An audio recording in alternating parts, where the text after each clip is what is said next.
Bonjour à tous, j'espère que vous allez bien. Alors cette vidéo s'adresse aujourd'hui aux candidats locataires. Ce pour vous prémunir contre les arnaques immobilières à la location qui fleurissent sur le web. Alors en fait, comment vous êtes sur Ce Loger ou sur un site professionnel et vous tombez sur une annonce immobilière? Comment savoir si c'est une arnaque ou non? Alors, comment est-ce qu'en fait on définit une annonce louche? La première chose, c'est, on prend l'exemple de Paris, où vous avez en fait une super affaire, un superbe 3 pièces à un loyer de 500 € à un prix imbattable. Super, vous cliquez sur l'annonce. Comment ça se passe? En général, derrière, vous avez tout de suite soit un mail, soit un SMS de la part d'un couple. Le cas le plus courant étant le couple qui est pressé de louer rapidement cet appartement, souvent parce qu'ils sont mutés à Bordeaux, à Dubaï ou que ce soit, et donc ils doivent se débarrasser rapidement et trouver rapidement un locataire. Il se trouve que d'un coup, sans même vous connaître, ils vous font miroiter que vous êtes le locataire idéal. Déjà, c'est louche. Ensuite, deuxièmement, ils vous demandent vos papiers d'identité. Bon, ça à la limite, c'est normal.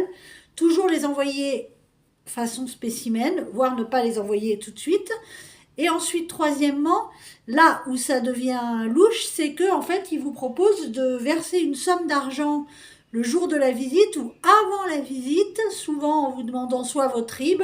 Attention, c'est totalement interdit et surtout ne le faites pas.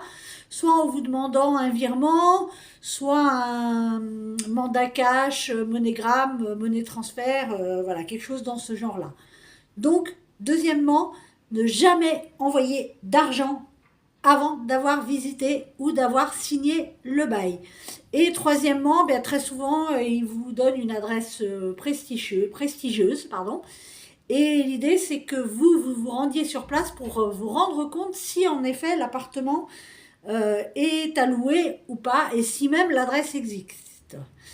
Voilà, j'ai vu nombre, moi, de jeunes personnes ou de jeunes locataires qui sont venus en agence en cherchant une adresse qui n'existe pas, et même, voire même dans le cours de ma prospection, trouver des gens en larmes parce qu'ils avaient versé de l'argent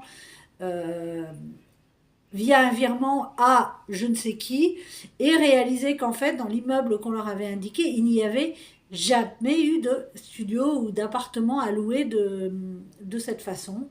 Donc la première chose aussi, vous rendre surtout sur l'adresse indiquée avant de confirmer une visite, et éventuellement vous renseigner auprès des voisins, de la gardienne, de savoir si en effet monsieur et madame machin existe bien, et ensuite de vous renseigner, de savoir en effet s'il existe bien cet appartement à louer. Dans la plupart des cas, la gardienne vous dira ben non, l'appartement n'a jamais été loué, il est habité, il n'existe pas, et vous êtes la 10e personne qui vient me poser ce genre de questions. Donc pour résumer, primo, une annonce trop alléchante, méfiance. Deuxio, une réponse trop rapide où on vous fait miroiter que vous êtes le candidat idéal, méfiance. Tertio, envoyez tous vos papiers comme ça d'un coup, méfiance. Et enfin, surtout, le plus important, ne jamais verser d'argent. Voilà, donc moi je vous dis à très bientôt et soyez vigilants. Bisous, ciao.